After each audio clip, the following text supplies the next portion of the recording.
Cuando yo oigo una partida de imbéciles decirle, Jehová, Israel tiene que ser protegido porque es el pueblo de Jehová. Coño, ¿y qué Jehová tú estás adorando que permite que del otro lado, simplemente porque no creen en él, lo asesinen a mansalva? El judío no te gasta 5 cheles que no se use para mejorar su situación de vida. ¿Contra quién peleó David? Contra Goliat. ¿Goliat qué era? Filisteo. Las grandes guerras de ellos siempre fueron contra los filisteos, no contra los fenicios, contra los filisteos. Palestina es poderoso. Palestina representa ningún interés a ellos. Humanitario, mentira. Ningún gobierno tiene interés humanitario. Todos los gobiernos tienen intereses económicos. Ahora todo Israel porque los palestinos son los malos de la película. Porque no son cristianos. Coño, ¿qué forma de pensar es esta, por Dios? No son personas con sentimiento. No tienen mascotas, no tienen casa, no tienen hijos, no tienen hermanos. A quienes quieren y adoran. Porque tú tienes que irte a favor de uno y en contra de otro. Bienvenidos a una nueva entrega de su programa Los Verdaderos Códigos con Jay Combes. Suscríbete a este canal porque todas las semanas compartimos contenido nuevo, interesante y divertido. Así que no esperes más, suscríbete ahora. Hoy tenemos nuevamente a Germán Robles, quien hoy nos trae un tema bien interesante. Trata acerca del tema del conflicto que ha habido en la zona de Palestina, de Medio Oriente, de dónde sale eso, por qué eso sigue tan vigente en nuestros días, a pesar de ser una cuestión de que tiene años y años y años, un conflicto que pareciera que no se va a resolver nunca. Bienvenido, Robles, nuevamente a Los Verdaderos Códigos. Muchas gracias, Combes. Un placer estar aquí contigo. Agradezco la oportunidad de dirigirme nueva vez a tu público. Germán, antes de que entremos en materia, mucha gente estuvieron a favor y en contra, pero más a favor del último podcast que grabamos acerca del tema haitiano. ¿Cuántas pasiones eso levanta? Ese es un tema altamente sensible para los dominicanos. Desde que ven ese tema, no lo deja igual. Hay emociones siempre a favor y en contra. Y fue un muy buen programa el que nos diste la vez anterior. Te felicito, hermano. Muy agradecido y bajo el convencimiento absoluto de que este tipo de disertaciones siempre van a tener unos a favor, otros en contra. Una de las grandes problemáticas de todos los pueblos es que en el caso del podcast que fabricamos de 58 minutos solo veían reels. Entonces no tenían una opinión acabada. Yo supuse que los comentarios que se hicieron nunca fueron denostativos hacia el pueblo haitiano, simplemente fue un reflejo de su cultura, fue algo equilibrado. Nunca he pretendido ser racista ni anti-haitiano, imposible. Eso no está en mi pensamiento. Simplemente se pusieron algunos temas, hubo muchos comentarios, se aceptan todos porque en eso se basa la democracia, respetar el derecho de los demás a expresarse libremente. Hermano, también lo que sucede es que en la sociedad que estamos viviendo de un inmediatismo, la mayoría de personas no consumen un contenido completo como para hacerse una idea. Te pueden juzgar por una frase, te pueden juzgar por los primeros 3 minutos que vieron, y tú no puedes decir que es una opinión, no siempre una opinión válida de alguien que tenga una idea completa del contexto de lo que se está hablando, hermano. Exactamente. Y te voy a expresar que este tema que vamos a tratar va a causar muchas reacciones, porque nada causa más furor que cuando uno expresa pensamientos que están relacionados a lo que es la religión. Y este tema que vamos a tratar mucho tiene que ver con eso.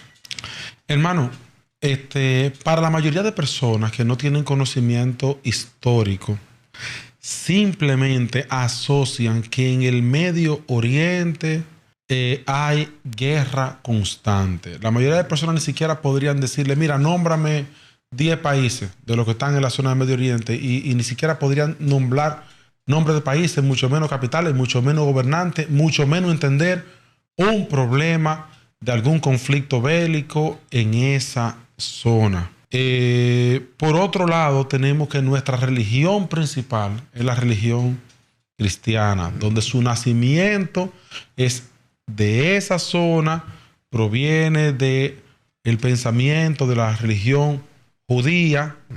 y que a pesar de tener tantos adeptos y de ser un país católico, cristiano, pues la gente de todas maneras no sabe ni entiende lo que pasa en la actualidad con el pueblo de Israel, con el pueblo de Palestina, con esa zona. ¿Podría usted aclararnos un poco el contexto acerca de qué es lo que se trata con lo que está pasando por allá? Pretenderé aclararlo. Quizá con sus yerros y sus verdades, muchas personas van a interpretar las cosas de diferente manera. Mira, este conflicto es milenario. Tú sabes que según Génesis en la Biblia, tú tienes un personaje que se llama Abraham. Padre que Abraham. sale de Caldea, específicamente de la región de Ur, y se asienta en esa zona. Se dice que Abraham tuvo 2 hijos. La mujer, Sara, no paría. Y le dice a Abraham, toma a una de mis esclavas, que era Agar, mi esclava egipcia Agar. Desde ahí tú empiezas a notar entre líneas en la Biblia cómo se trata de dar a entender al lector que de quienes ellos fueron esclavos, ellos habían esclavizado antes a personas de esa región, Egipto. Uh-huh. Y ahí vienen y tienen Abraham un hijo, que es Ismael. Ismael, hijo de la sierva de su esposa. De Agar. Tiempo después sale embarazada Sara, pero hay un problema. En lo que es Sara sería la esposa. su esposa Sara, que era medio hermana de él incluso, de Abraham. En lo que es la costumbre, el primogénito tiene todos los derechos. ¿Quién era el primogénito? Ismael. El hijo de la Por lo esclava. tanto, Isaac, hijo de Sara, no iba a tener la preferencia en cuanto a herencia. Y dicen que Agar molestaba a Sara. ¿Qué hizo Sara? Le dice a Abraham, se van. Y Abraham, con todo el dolor del mundo, prefiere que la esclava Agar salga con su primogénito. En ese momento se produce el fraccionamiento étnico, religioso del pueblo judío. Se puede De ahí decir, salen los ismaelitas. ese es el inicio de la división y la creación Ahí de los dos pueblos. se pretende. Ahí suenan los ismaelitas, hijos de Ismael. ¿Qué sucede? Que bajo la concepción de pensamiento de Abraham y de Sara tenían su propia forma de pensar. Isaac, por lo tanto, Isaac adoptó la forma de pensamiento de su padre, pero Ismael, con su madre, se fue hacia otras regiones donde su pensamiento fue permeado por las costumbres y los usos y el pensamiento religioso. Dos crianzas diferentes. Totalmente. Por lo tanto, según la Biblia y leyendo entre líneas, habían de pensar totalmente diferentes. Pero sucede y viene al caso, Joel, que muchos años después de años de descendencia, ahí tiene Isaac. Isaac tiene un hijo que tuvo 2 hijos, que fue Jacob y Esaú, mellizos. Jacob tuvo varios hijos y ahí empieza la venta de José a Egipto y se fabrica vamos a decir, ese mito. No existía Israel. A Jacob se le dio el nombre de Israel, pero Israel no existía porque esa zona era una zona llena de clanes y nómadas. O sea, donde hay nomadismo no se puede formar un estado. Toda esa gente coge para Egipto. ¿Por qué? Tiene que coger para Egipto. No solamente lo de ahí, sino lo de muchas otras regiones. Y allí, en esa permanencia durante 400 años, en la que se unen muchos pueblos de diferentes regiones que vivían juntos, trabajadores. Obviamente el trabajador nunca va a vivir entre la clase alta. Se forma una homogeneidad de pensamiento. Se forma una cultura unificada en la que muchos seguían adorando a otros dioses, tal como se ve en el Éxodo, y otros venían con la costumbre de Yahvé, padre, y de Abraham como el padre de las naciones. Vuelven hacia la tierra, duran 40 años. Dicen en el desierto, era peleando. ¿Y a dónde es uno de los primeros ataques que hace? Eso en el relato bíblico eso es algo muy extraño, hermano. Oye, dura 40 años en una zona donde dando vueltas. Donde tú en 6 meses lo haces. Hermano, mire, ustedes, porque tienen ya buen tiempo caminando, van a decir, pero acá, esa piedra no la vimos. Y esa, o sea... No, y que el paso se podía en esa región. El paso a pie se podía, porque era a pie. Los egipcios incluso le decían a esos pueblos, los pueblos del mar. Venían de todos sitios. ¿A dónde? A la potencia económica de la época, donde aseguraban una fuente de sustento. La toma de Jericó por Josué y Aarón, te da a entender que la permanencia de esos pueblos en Egipto, durante esa permanencia, ya se habían empezado a construir ciudades. Y un pueblo que se va por allá y que viene a conquistar nuevamente, después de 400 años, exige derechos que no le corresponden. Porque lo que tú dejaste como una tierra asolada, sin una casita, en casitas, porque tú eres nómada, no habían construcciones definitivas, ya son ciudades. Y hacia el sur tú tienes ya formado lo que es Filistea, que hoy es Palestina. Sí. Y hacia el norte de Israel tú tienes a los fenicios, en lo que es el Líbano. Sí. Y tiene una pequeña franja, Jordania, Cisjordania, que en ese tiempo no se llamaba así, tenía otro nombre, me parece que era Tiro. Y esos dos pueblos ya tenían ciudades fortificadas. ¿Contra quién atacan? Bueno, contra esos pueblos del sur. Porque eran los que estaban en la franja del Mediterráneo. O sea, comercialmente y estratégicamente tenía una ventaja estratégica. Daba hacia el Mediterráneo, que era que estaban las grandes civilizaciones. Ellos no miraban hacia el otro lado, ellos miraban hacia la zona desarrollada. A la zona desarrollada, donde había Grecia. Posibilidad de desarrollo, y estaba al norte, el Mediterráneo baña las costas del norte de África, las costas sur de Europa y la costa oriental de Asia. Es correcto. Ahí es que viene el problema. Pero cuando tú oyes, ¿contra quién peleó David? Contra Goliat. ¿Goliat qué era? Filisteo. Las grandes guerras de ellos siempre fueron contra los filisteos, no contra los fenicios, contra los filisteos. Los fenicios abandonaron esa zona cansados de los ataques de Persia y Siria, y como eran comerciantes, ellos dijeron, pero vamos a asentarnos en la costa norte de África, ahí forman Cartago, en España, en parte de Portugal, en el sur de Italia, y forman colonias. Una pregunta, pero los filisteos no tenían para dónde coger. Esa obsesión por tener específicamente esa porción de tierra llamada religiosamente la tierra prometida a Abraham, su padre, prometida 400 años atrás, que para quien sea que esté viviendo en esa época era ya un cuento de camino. Piensa que Colón tiene 500 y pico de años y nosotros lo sentimos como que pasó hace una eternidad. O sea que para ellos 400 años también debe de ser lo mismo. ¿Por qué específicamente obsesionarse ahí? O sea, tú llegas, encontraste gente, pero vámonos por otro lado. Ahora te lo explico sencillamente. Me gustaría saber, te lo explico. Porque parece una obsesión que a excepción de la explicación religiosa de que Dios te lo prometió, es casi una obsesión enfermiza. No, no es enfermiza, es lógica. Era más fácil pelear con los filisteos que pelear contra Babilonia, que pelear contra los persas. De hecho, fueron esclavos de los babilonios y de los persas, que eran potencias, que eran superpotencias. Se van a... Pero ¿será que esa era la única zona fértil con agricultura? Además, o sea, la tierra estaba vacía. Tú puedes coger para cualquier otro lado. No, es que no iban a ser bienvenidos a ningún otro lado, porque ya en muchos otros lados ya había ciudades. No te lo van a permitir. Van a pelear con Caldea.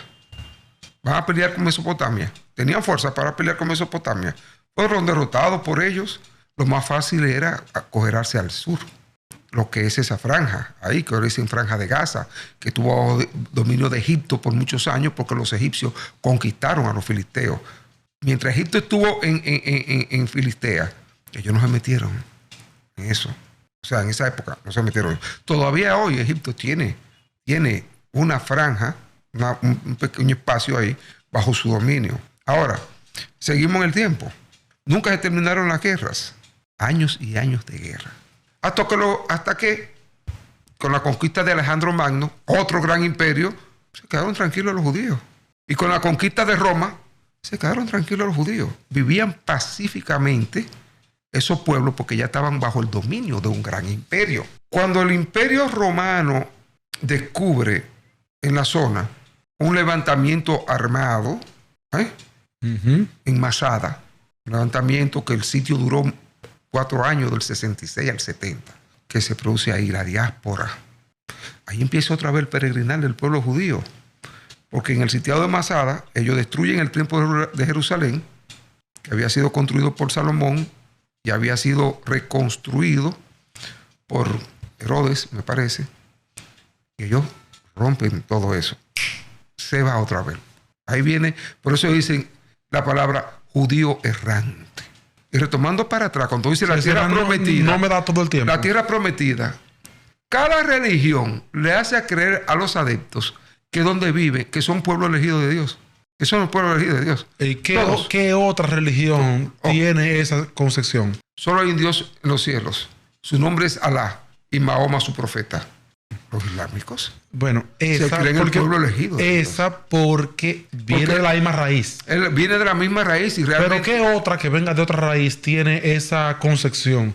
Es una concepción que viene de esa raíz. En la India, donde prevalece más el hinduismo, fíjate, ese es otro de los grandes problemas.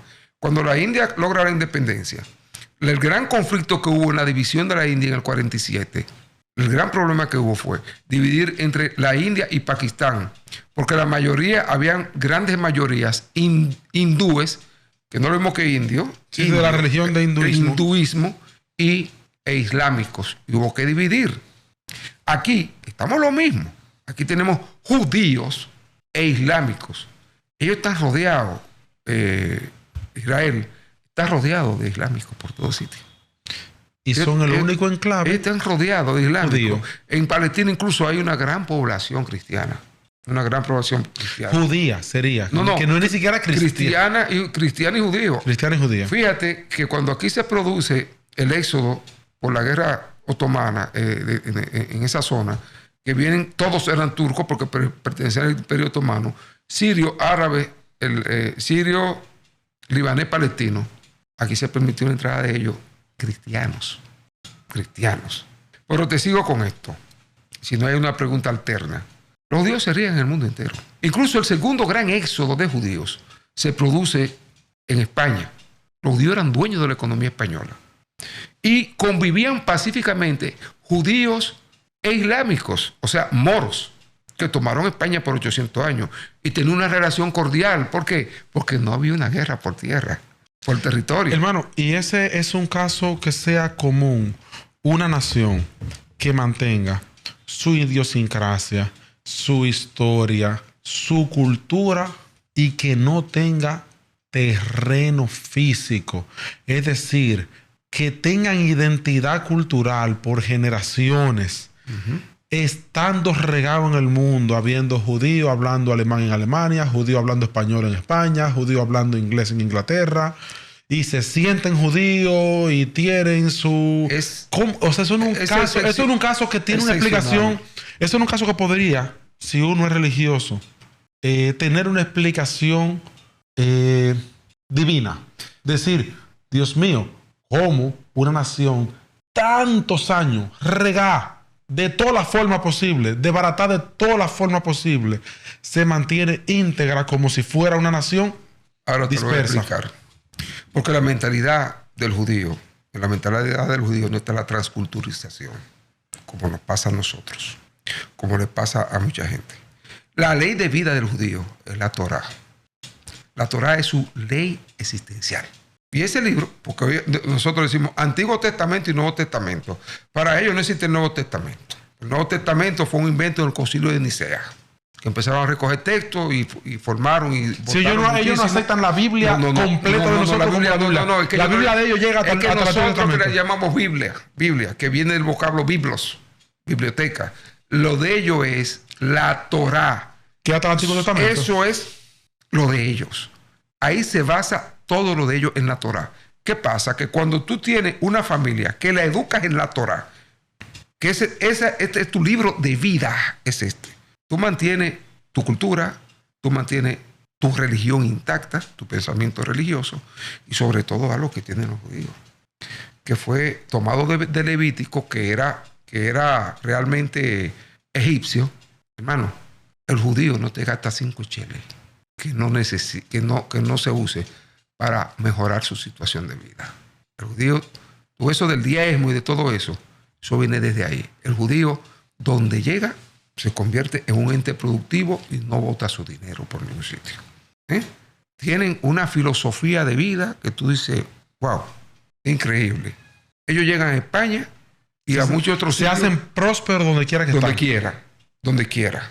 Uno de los grandes problemas de la corona española fue que los judíos le negaron el préstamo para el viaje de Colón. Y muchos de esos judíos se quedaron en España transformando un poco su pensamiento. Esos son los judíos sefardíes, que aceptaron, muchos de ellos, el cristianismo. Sefardíes. Yo creo que la única cosa que ellos perdieron e intentaron rescatarlo fue de tantos años regado en el mundo, perdieron el idioma. O sea, estaba escrito, su hebreo seguía escrito. No, el arameo se perdió. ¿Cuál fue el idioma que ellos tuvieron que reconstruir cuando se mudaron nuevamente? Ellos siguieron, después de la Segunda Guerra Mundial, no sé la primera, ellos vuelven de nuevo y tuvieron que crear el idioma otra vez porque ya no tenía... O sea, era una lengua muerta. El arameo desapareció hace mucho tiempo. Y el samario era la lengua que se hablaba en la zona.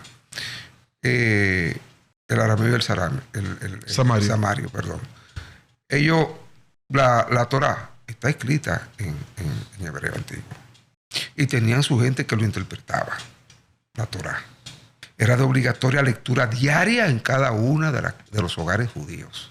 Es un pueblo grandioso, ¿eh? Hay que dejarse de cosas. Ellos lo que se les metió en la cabeza que eso era de ellos y que eso era de ellos. Y abandonaron 1000 veces. Cuando salen de España, empiezan a circular por otros países del mundo y se instauran en Alemania. Y ahí te vengo. Cuando se instauran en Alemania, se forma la familia, lo que es la familia Rothschild, la familia del escudo rojo, a principios del siglo XIX. Se convierte en los banqueros más fuertes de Europa. Esos banqueros fuertes de Europa financiaban guerras en diferentes partes del mundo. Y ahí si tú te pones a pensar cuántos apellidos judíos son Rockefeller, ¿qué son? Judío. Italia, los Morgan, JP Morgan, ¿qué son? JP Morgan. Sí. Del Carnegie, ¿qué es? Los Carnegie. Son, en países del mundo, grandes bancos, familias más poderosas del mundo, son judías. Ahora, ¿qué te voy a explicar con esto? En el siglo XIX a finales surge lo que se llama el sionismo. ¿Sionismo? Sí. ¿Eso qué es? Es un pensamiento judío prácticamente recalcitrante, en que ellos dicen, nosotros somos los dueños de eso ahí. Theodor Herzl fue el primero. Ya se había elaborado el nombre de sionismo, pero Theodor Herzl, un periodista, que asume esa lucha, que dice que los judíos tienen que asentarse ahí. Y viene de la obsesión que te hablo, que es vieja. Y ahí viene obsesión por ese sitio específico. Lo empieza a jalar otra vez y a hacer conciencia mundial de que los judíos tienen que volver ahí. A esa tierra. Muere Theodor Herzl y asume, se mete ahí en la zona de Palestina y toda zona, David Ben Gurión.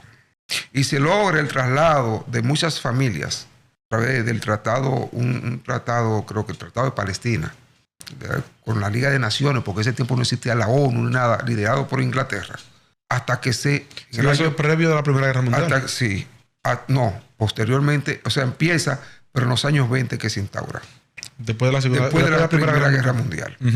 Donde el capital judío ya se acrecienta de manera considerable y ya tiene una gran influencia.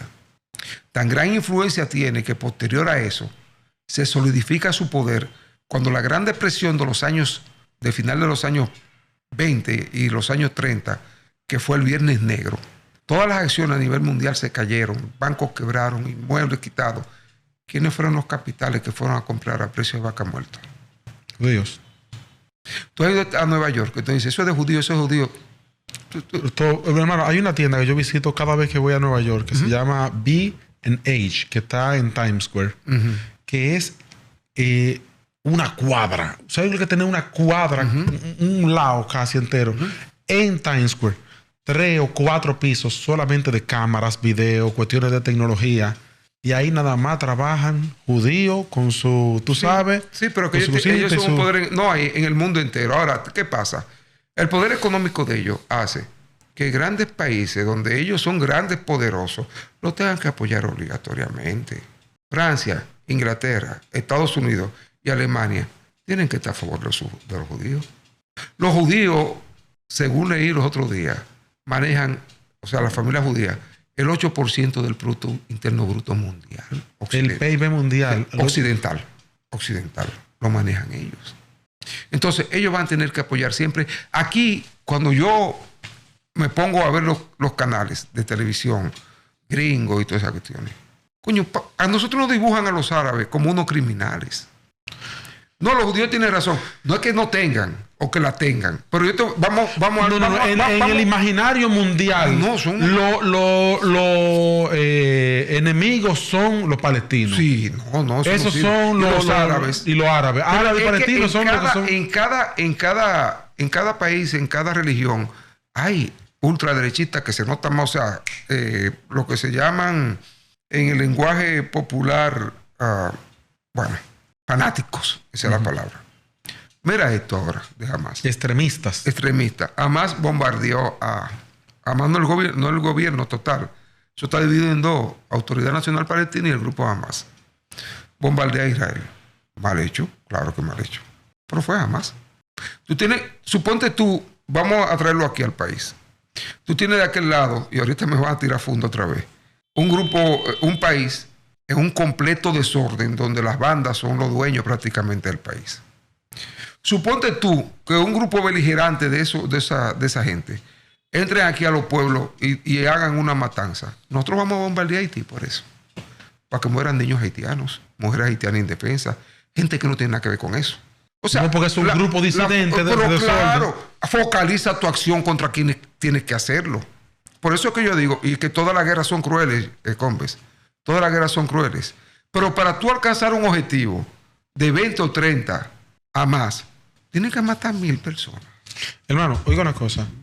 Aunque nos volamos parte del pedazo, porque usted se quedó en el siglo XIX y la creación del sionismo, y todavía nos falta llegar aquí, parte del holocausto, nos falta entender qué pasa luego de la Segunda Guerra Mundial, cuando se establecen de nuevo los apoyos de la ONU y los demás para que se establezca ese pueblo ahí, y cómo ese pueblo establecido en ese lugar, reorganizándose de nuevo con territorio, continúa después de, vamos a decir, 100 años más, 100 años más, problema. Y no se va a acabar. Y la famosa franja de Gaza, que es como un lugar fértil ahí, que también pareciera como que es una guerra religiosa, ideológica, pero también de recursos naturales. Recursos naturales. Porque mira algo. Tú me dices del holocausto, que no tiene nada que ver. Pero no afecta que a raíz de ese lamentable hecho de la humanidad, posterior a ese, es que se dan una serie de eventos. O sea, no hay una conmoción del mundo con respecto a ese espantoso hecho que posiblemente desencadena los hechos siguientes. Un manejo de la información. Es cierto, murieron 6 millones de judíos en campos de concentración, como 9 millones de polacos, 20 millones de rusos, 30,000 testigos de Jehová. No fueron ellos nada más. Fueron una crueldad. ¿Y cuántos millones, porque vamos a decirlo así, cientos de miles de personas murieron con la bomba atómica, que mató niños, mujeres, civiles? Eso nunca se ha condenado. Entonces, no sobre la lástima que se hace eso con el pueblo judío, es que ya era un superpoder económico y eran los cerebros del mundo. Muchos de los grandes adelantos de la humanidad en materia científica no se hubiese dado sin los cerebros judíos, que realmente son un pueblo extraordinario en todas sus vertientes. Ahora, que tenga una obsesión llevada a través de milenios por creerse que por ser la tierra prometida, tan prometida era que la abandonaste como 10 veces. Pero yo quiero porque es la tierra prometida, bajo un pensamiento supuestamente religioso. Supuestamente religioso. ¿Por qué supuestamente religioso? Porque el centro de eso es la ciudad de Jerusalén. El pensamiento de religioso lo que hace es, de alguna manera, bifurcar el pensamiento de dos pueblos para usar el tema religioso para enfrentarlos totalmente. Cuando palestinos y judíos se den cuenta que son un mismo pueblo y que pueden convivir pacíficamente, sin que impere el hambre desgarradora de los gobernantes de ambas partes, que por tener poderío absoluto crean división entre pueblos que se necesitan. Así como nosotros necesitamos, aunque les duele a todo el mundo, los que están de aquel lado, y ellos nos necesitan a nosotros, los pueblos que hacen frontera se necesitan uno con otro. Cuando Yasser Arafat, que fue el líder de la Organización de la Liberación Palestina en el 88, dijo, vámonos en paz, hubo una paz. Le dieron hasta el premio Nobel a él y a Simón Pérez, porque se logró paz hasta que muere o lo envenenan, no se sabe quién, en el 2004. Ahí empieza entonces ese grupo insurgente Hamas a empezar a tener fuerza y vuelve otra vez el conflicto.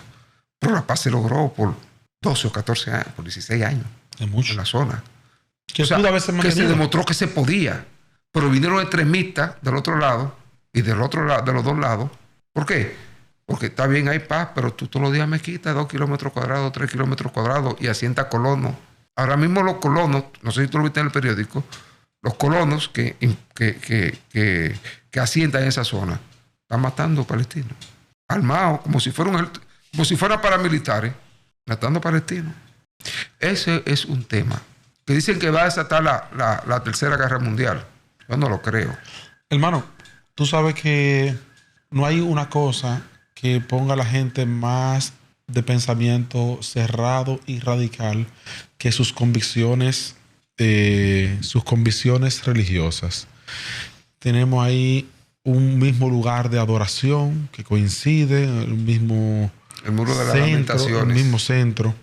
Entonces, bueno, si no hubiesen de por medio tantos resentimientos religiosos, tal vez tú podrías decir, bueno, pues podrían estar ahí los dos juntos, uno al lado orándole a Alá y el otro al lado orándole a Jehová, y tú haciendo tus rituales en la mezquita del lado, el lunes y miércoles, déjame a mí hacerme orar a martes y jueves.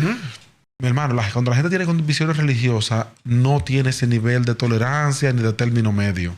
Es lo que me parece a mí. Hay un pensamiento de Mahatma Gandhi que a mí me encanta. Quizás no sea bueno ni decirlo en los medios, pero a mí me encanta ese pensamiento. De Gandhi. Dios es muy grande para caber en una sola religión.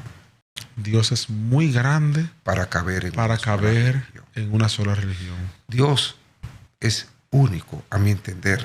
Simplemente el pensamiento religioso es un pensamiento de índole cultural. Cada quien alejado uno de otro crea su propia interpretación de Dios. ¿Entiendes? Cuando me dicen, no porque el Corán, usted leyó el Corán para ver lo que es el Corán. No hay una religión sobre la tierra que no abogue por el amor y la hermandad entre su gente. Pero cuando el de al frente te dice que tu religión es la falsa, ya tú te estás buscando un enemigo. Porque no pretenda cambiar el pensamiento religioso de la gente, simplemente compréndelo. Y entre el mismo cristianismo, tú tienes 60,000 subdivisiones, que el testigo de Jehová te dice que ese no sirve, el adventista te dice que a otro cristiano, que el católico dice que este no sirve, te crea un fraccionamiento. Y hay que entender que cada quien tiene derecho de pensar acorde como ha sido formado. Y yo te lo dije el otro día. ¿Tú quieres ver lo que es la religión? Joel Combes, chiquito, de 1 año, se va para tú y 1,000 niños más. Se van para el Kilimanjaro en África y de allá no bajan. Y allá hay un tipo que te lleva y te pone películas de Superman y te dice, ese es Dios. Y Superman rompiendo, Superman volando y Superman haciendo esto y salvando al mundo. Ese es Dios. Cuando tú bajes a la civilización, no hay quien a los 20 años, ¿quién te hace pensar que no es Superman, que Dios no es otro que Superman? Entonces, el fraccionamiento entre pueblos lo utilizan los gobernantes a través del pensamiento religioso y del fanatismo. Israel y Palestina, ojalá algún día se pueda solucionar eso. Porque los infelices palestinos, cuando le dieron a Israel el pedazo que le dieron de tierra, que es cierto que los árabes lo atacaron al otro día del asentamiento, pero han ido conquistando más y más y más y más y más. La guerra con Egipto de los 6 días también ocuparon y han ido reduciendo un espacio que es hoy día. ¿Como cuál? Los kilómetros la cuadrados. Mayor densidad demográfica del mundo está ahí. Viven apiñados esa gente, sin acceso a muchos servicios básicos. Es una pobreza extrema. Egipto no lo quiere aceptar como inmigrantes de guerra, porque teme que entre ellos vayan grupos de Hamás, porque esa es otra. Nadie sabe quiénes son Hamás. Los Hamás están como los tipos de México, que mataban muchísima gente y nadie localizaba porque siempre estaban encapuchados. Tú puedes tener cualquier persona al lado tuyo que tú no sabes quién es y se hace más difícil cada día lograr un entendimiento. Y dicen que se involucran las naciones. Bueno, porque las naciones poderosas siempre se van a involucrar a favor Del que le convenga. del que le conviene y económicamente los que están bajo su dominio, porque son esclavos de los poderosos. ¿Y quién es el poderoso? Palestina es poderoso. Palestina representa ningún interés a ellos. Humanitario, mentira. Ningún gobierno tiene interés humanitario. Todos los gobiernos tienen intereses económicos. Todos. Y territoriales. Y de fuerza. Y el que le dé mayor fuerza. Y el que más le convenga. Ojalá algún día, incluso todos los ciudadanos del mundo tomen conciencia sobre que en la tierra la convivencia pacífica es el mejor instrumento para alcanzar el desarrollo de los pueblos. Hermano, eso de la convivencia pacífica, ellos posiblemente podrían estar de acuerdo con usted. Un palestino podría decir, pues nosotros podríamos estar pacíficamente, nada más váyanse de ahí. Ustedes se van de ahí y estamos pacíficos. Y los judíos podrían decir, oh, pero perfectamente podemos estar pacíficos. Déjennos tranquilos en nuestro lado y no jodan y podemos estar en paz. Es que la paz no es posible con intolerancia. Y el pensamiento radical religioso es un caldo de cultivo perfecto para la intolerancia radical. Ellos tienen ahí los ingredientes perfectos para tener una intolerancia perpetua al pensamiento contrario. ¿Y tú sabes qué es lo peor? O que viven pacíficamente o se termina un pueblo, el pueblo más débil. Y le tocará a los palestinos convertirse en lo que eran antes los judíos. Judíos, el pueblo errante. Palestinos, Nómadas. el pueblo errante.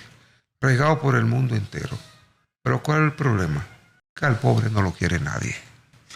Sería una migración muy diferente porque la migración judía, bienvenida, porque crea bienestar económico, porque crea riqueza. En cierta forma, porque por ejemplo, en Alemania, ¿quién eran los poderosos? Cuando llega Hitler, eran los judíos. El exterminio de los judíos por parte de Hitler no fue un asunto religioso, fue un asunto económico, hermano. Hitler necesitaba esos recursos que tenían los judíos para poder sustentarse. Porque mientras el pueblo de Alemania, que estaba pagando el impuesto de la Primera Guerra Mundial a través del Tratado de Versalles, y cuando viene el colapso de la economía mundial, Alemania pasó tanto, el pueblo alemán pasó tanto trabajo como pasó el pueblo de Estados Unidos. ¿Qué pasa? Que mientras el pueblo alemán perecía, el judío seguía siendo poderoso. Y Hitler enfocó su vista en ellos cuando vio que no podía financiarse por ningún sitio, nada más con el dinero de los judíos. Un exterminio asqueroso, inhumano, porque ellos crearon riquezas en Alemania, una riqueza merecida, una riqueza trabajada, ¿verdad? Se hicieron poderosos. Y Alemania no hubiese logrado su desarrollo si no hubiese sido también por las mentes judías, por los grandes. Albert Einstein, ¿de dónde era? Judío. Alemán. Oppenheimer, ¿de dónde era? Judío. En Alemania había una gran población judía porque ahí fueron uno de los lugares donde ellos se radicaron después que salieron de España e hicieron sus grandes fortunas traídas desde otro sitio hacia Alemania. Todo ese ideario de esos dos pueblos está creado en unos textos. Ese principal que usted citó al principio pertenece al Pentateuco de Moisés. Se le atribuye a Moisés haber escrito sus primeros 5 libros, donde está esa historia de... Dicen 5 y son 6, porque tú vas a tener que son Génesis, Éxodo, Levítico, Deuteronomio. Y números. Levítico y números, no... Moisés lo escribió, pero fue tomado prácticamente del código egipcio.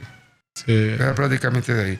Y el 6º libro es el que... El Éxodo es el único que podría ser medio autobiográfico. Sí, todo lo demás es... Hay un libro que se llama La historia del fiel siervo Job. Que sería un sexto Pentateuco. Ya no sería Pentateuco. Donde se da la primera apuesta de la historia. Yo me río. Porque Dios y el diablo tienen una conversación en la que el demonio le dice a Dios que Job le es fiel porque Dios le dio todo. ¿El libro de Job sería un libro de Moisés también? Se dice Muchos de esos libros no fueron escritos ni siquiera por él, fueron escritos muchísimos años después, porque se recogieron tradiciones orales. Y le dice... Una apuesta entre Dios y el diablo. Paul Hope. Y le dice Dios al diablo, y que yo te voy a demostrar que él me es fiel. Pero ¿cómo no te va a ser fiel? Tú lo tienes parado. Sí, pero entonces... Tú lo tienes buena. No, hazle lo que tú quieras. Y agarra ese pobre hombre, le mata a todos los hijos, le mata el ganado. No, pero de chin en chin. Lo llena de lepra y la mujer, como siempre, maldícelo. No, yo permanezco fiel. La mujer no estaba ayudando. Una cruel. Sí, porque la mujer siempre fue vista en muchos pasajes de la Biblia como un personaje terciario. A excepción de 2 o 3, ¿verdad? Era un personaje terciario. Fíjate que la mujer de Abraham hace salir a Ismael y a su mujer. Le importó que se pudiera morir en la vaina.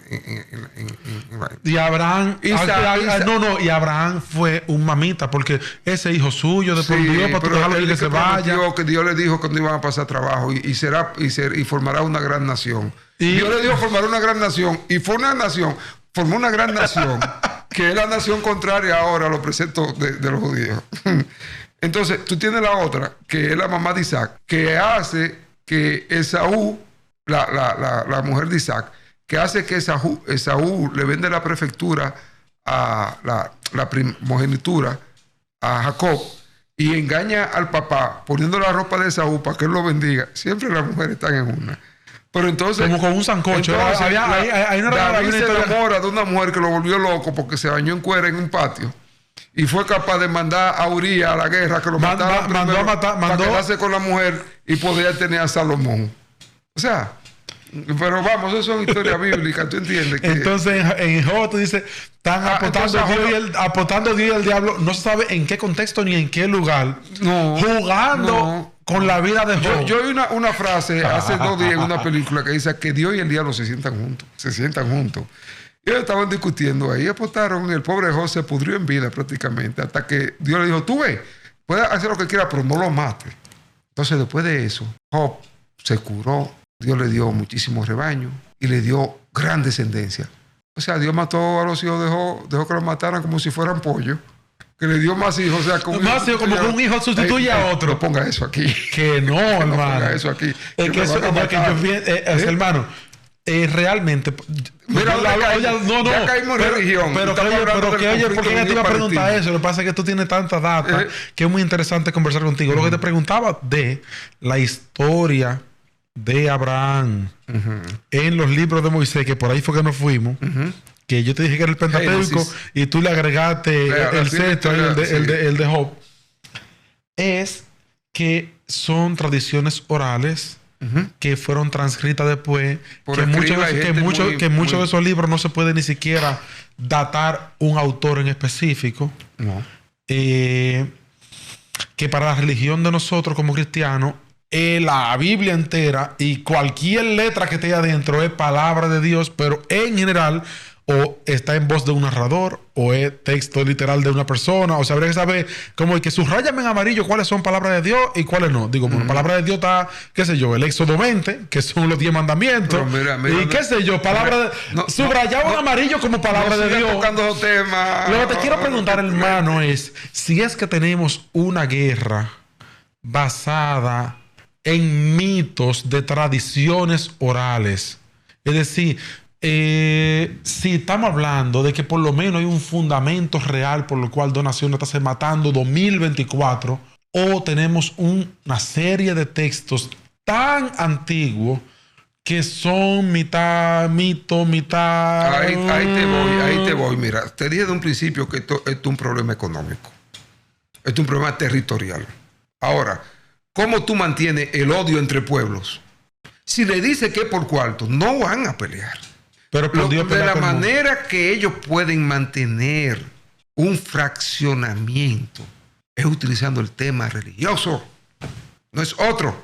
Es el tema religioso para dominar a todo un pueblo. Para que cada pueblo en su lado esté a favor de su gobernante porque están defendiendo al Dios de ellos. Por eso, en los pueblos donde no están... El pueblo judío está súper educado, pero son radicalmente religiosos, mi hermano. Son más creyentes que... Y por esa religión es que ellos pudieron mantener el pensamiento a través de miles de años, a pesar de estar disperso en el mundo entero. Y los islámicos son iguales, caballero. Un islámico que está, mira, en la luna, piensa igual que un islámico que está en la tierra. Sí, porque su el ley, mismo molde. a diferencia del cristiano, su ley de vida es el Corán en los islámicos y la Torá en los judíos. Y la Cábala. Eso no es más de la India. No, la Cábala es judía también. También. Sí, la Cábala es judía. Es muy difícil que un judío o un islámico pasen generaciones y no conserve su pensamiento. Hermano, mire, cuando una persona se dedica a la madera, ebanista, se dedica a la electricidad, electricista, la profesión de cada quien es lo que profesa. Y o sea, lo que hace es su profesión. Cuando una persona es una persona de fe, se le dice cuál es su profesión. Su profesión es creyente. O sea, que no es un científico, no tiene que demostrar nada de lo que cree. Su oficio es creer por decisión propia. Cree lo que decidió creer, lo que le acomoda, lo que siente en su corazón, que es la verdad, pero no está bajo el escrutinio de la demostración. Porque lo que es un cree por fe. Por lo tanto, la fe es el currency, el rubro en el que se mide si tú eres más exitoso en esa profesión, o sea, en eso tú profesas. O sea, a más fe, más valor de creyente.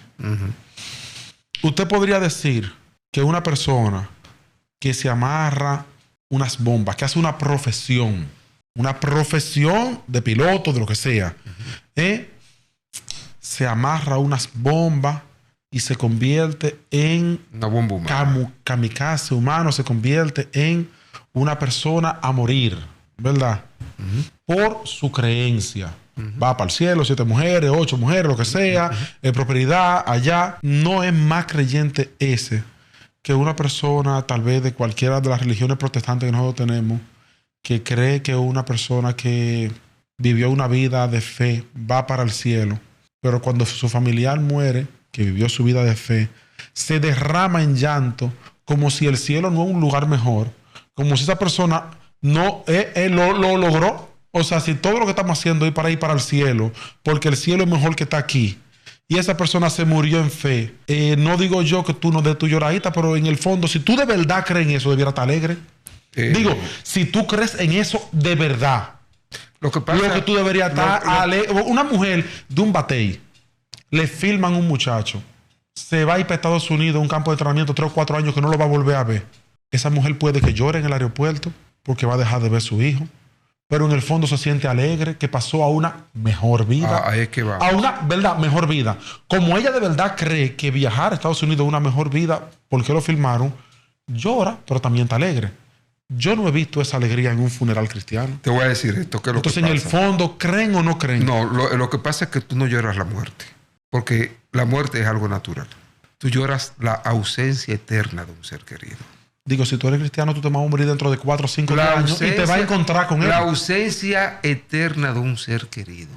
La costumbre de tú tener un ser querido a tu lado y que en el momento en que tú quieras contactarlo, verlo, hablarle, tú lo tienes al lado. Lo que se llora no es la muerte, es la ausencia. Y saber que esa ausencia te va a acompañar mientras vida tú tengas y va a tener un vacío en tu corazón. Entonces, todas las religiones, otras religiones, no lloran a su muerto, lo celebran, porque es su costumbre. Por ejemplo, y volvemos otra vez. Ay, Dios mío. El pueblo haitiano baila. Yo no le digo eso, hermano. Baila cuando muere lloraría a todos mis muertos, ¿verdad? Pero lo que le quiero decir, hermano, tú no lloras por la ausencia. Pero hay una cosa, hermano. Porque el que muere está convencido, no sabe que se murió. Sí, pero si tú tienes un convencimiento genuino de que esa persona está disfrutando de un mejor lugar, sería un dolor y hasta con un alivio, hasta con una alegría de fondo, hasta con una especie de regocijo. Muchos lo piensan así. Y aunque mañana me haga daño esto, yo soy de lo que piensa. Que la resurrección, la vida eterna, el paraíso, el Edén, es como cuando tú le das a una foca una sardina. ¿Me explico? Le escucho. Me explico. Quítale a todas las religiones una mejor vida más allá de esta. A ver qué te queda. la recompensa hace a muchos ser religiosos. O el miedo al castigo. Depende del tipo de religión. Es difícil ser, mira que no hemos desviado del tema. Es difícil ser como yo pienso. Yo pienso que cuando yo muera ya hasta ahí llegué yo. Terrenal, existencial, espiritualmente, de todas las maneras. Y me conformo con eso. Pero ¿qué pasa? Y no digo que no exista Dios, lo que pasa es que en la concepción tuya de Dios no es la mía. ¿Entiendes? Lo que tú vales para Dios, lo vale una cucaracha, un mime y cualquier cosa que muere sobre la tierra. O una cucaracha no es una creación de Dios. Un mosquito que te pica, te da de dengue y te muere, no es una creación de Dios. No tiene el mismo derecho a morar sobre la tierra. ¿Por qué tú te tienes que creer que tú eres mejor que una sabandija? Eres lo mismo. Es una arrogancia. La religión es una arrogancia. El hombre ha creado a Dios bajo la creencia de que es lo más parecido que hay a Dios. Y bajo esa creencia de que el hombre es lo más parecido a Dios, vienen muchos de los males. Porque sobre la tierra, muy pocos animales matan por gusto como mata el hombre. Muy pocos animales matan por intereses como mata el hombre. Los animales matan por hambre o porque tú le invades su espacio. Y mira cómo tú tienes muchas guerras en el mundo, incluido la que se cierne ahora. Porque todo el mundo está con Israel y se olvidó de la guerra Ucrania-Rusia.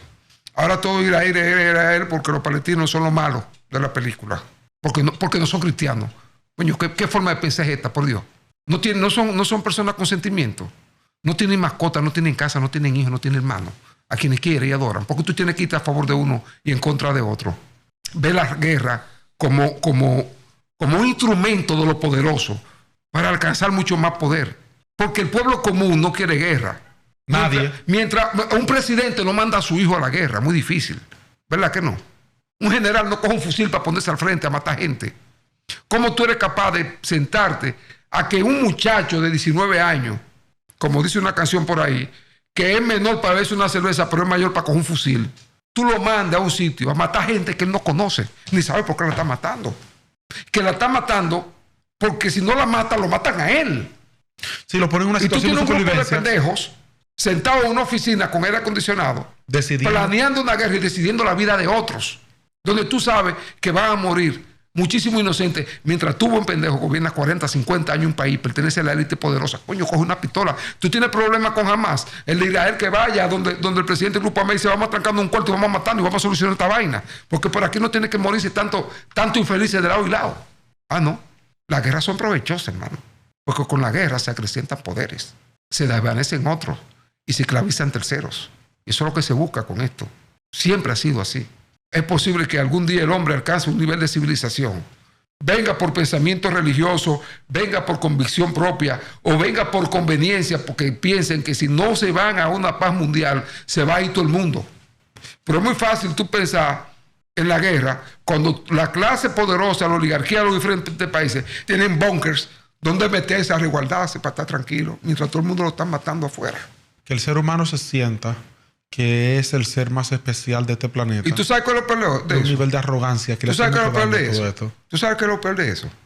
Que los países poderosos y nosotros mismos, amantes del morbo, nos sentamos en una televisión con una rosita de maíz, como si fuera una película, cuando hay gente que se está muriendo ahí. A ver eso y hablar disparate, como quizá muchos digan que uno lo está hablando. ¿Entiendes? Y vemos eso como un espectáculo. Y las cadenas occidentales nos lo presentan como un espectáculo.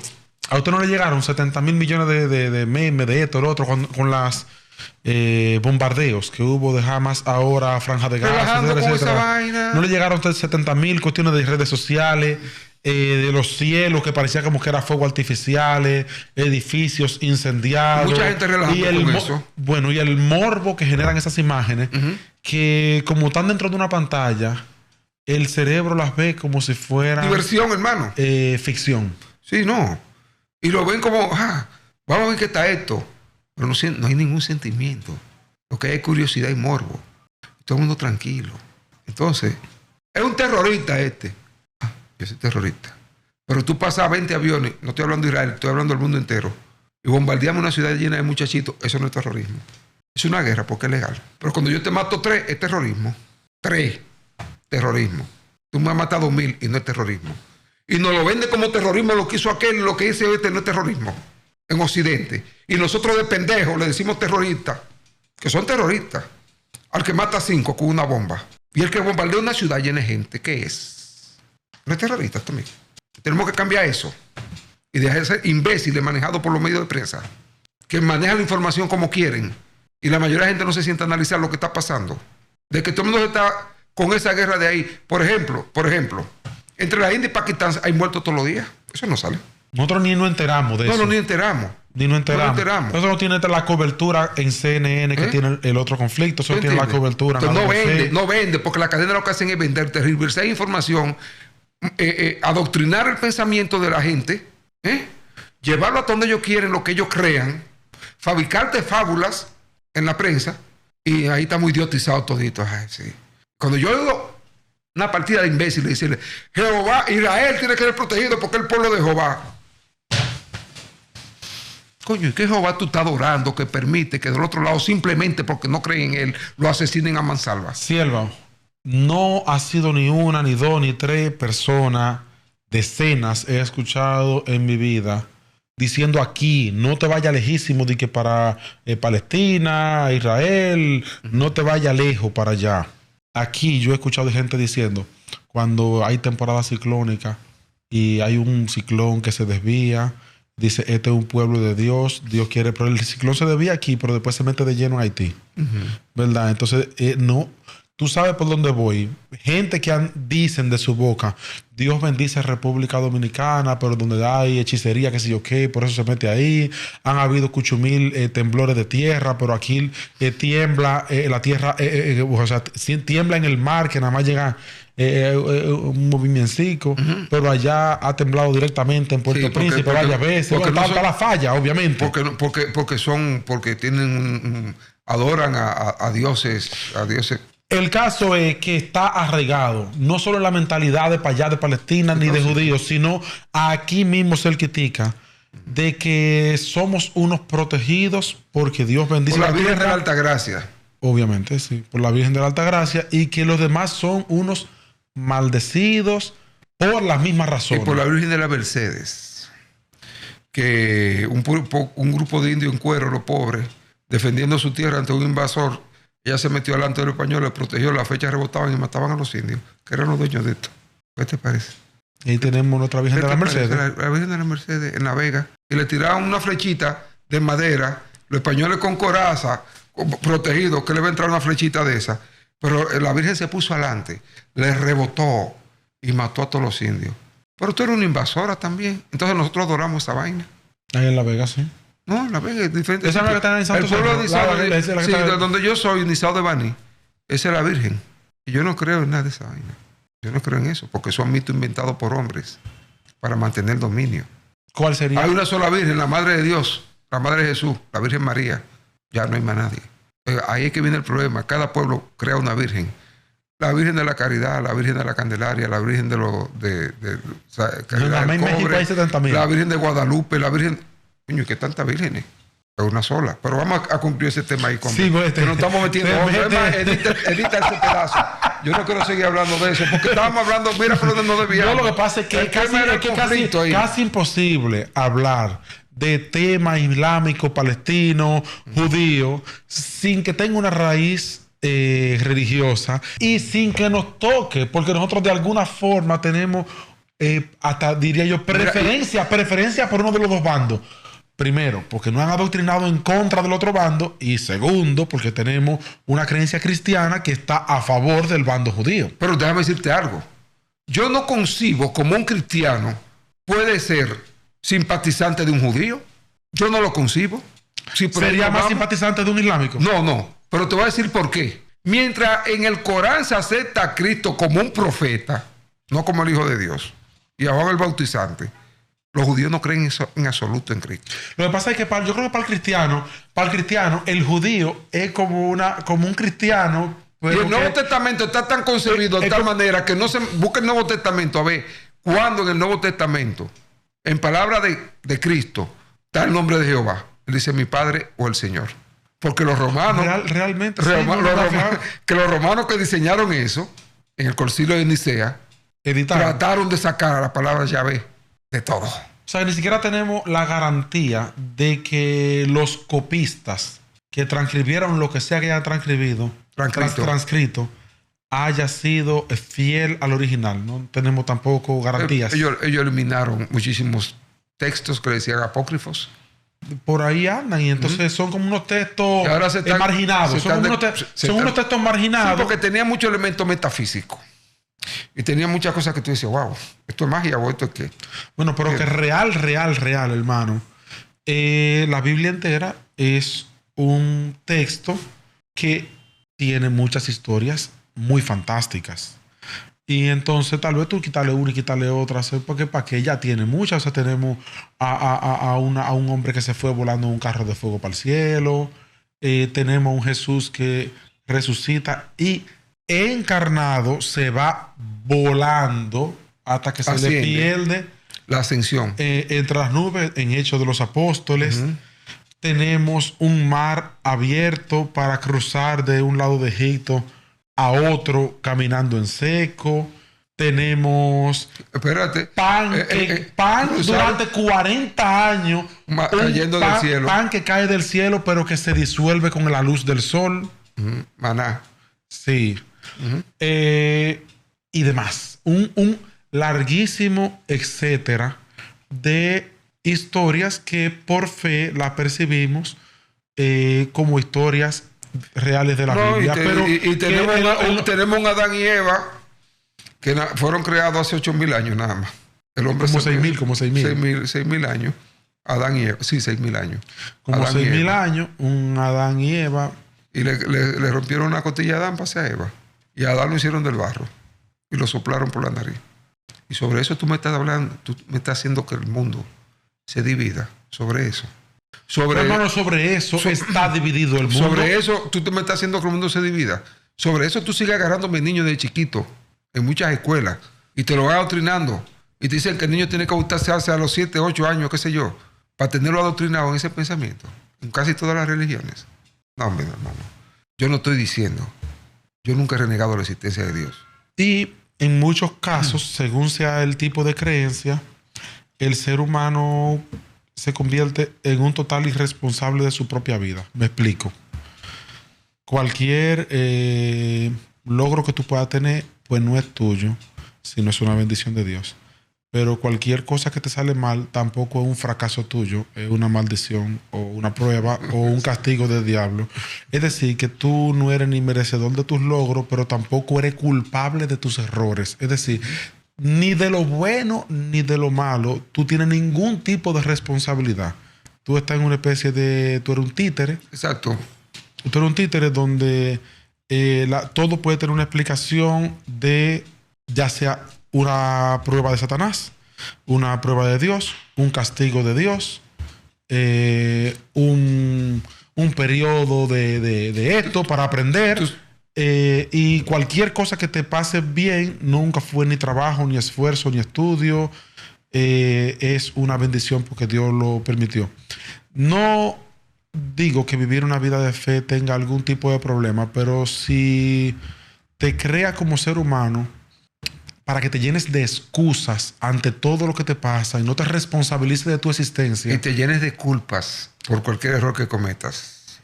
Culpas, sí. Porque la culpa es una herramienta muy poderosa para tener una persona bajo una bota. Una persona bajo culpa está bajo deuda. Y no hay cosa que te ponga más chiquitico que está bajo deuda. El culpable es un deudor. Y el deudor está chiquitico. Sí. Pero una de las cosas, Joel, déjame explicarte algo. Una de las frases que mantuvo en la conformidad y usada desde siempre y hasta el periodo feudal fue aquella que se le atribuye a Cristo. Más fácilmente pasa un camello por el ojo de una aguja que un rico al reino de los cielos. ¿Tú sabes qué hacía eso? Mantener en la pobreza y hacerle pensar a la gente que la pobreza material era una virtud. Y así mantuvieron a pueblos. Mantuvieron a pueblos enteros haciéndole pensar que la pobreza era una virtud. Todavía. Tú no has oído, espérate, que dicen, yo soy pobre pero honrado.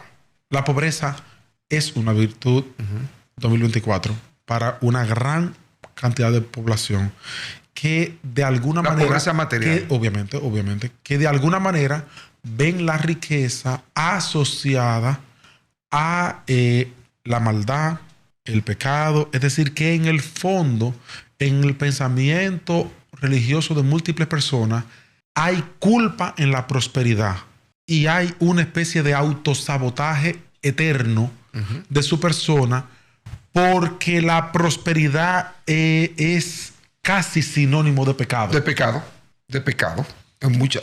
Y entonces mantenerse en abundancia. Para los judíos no.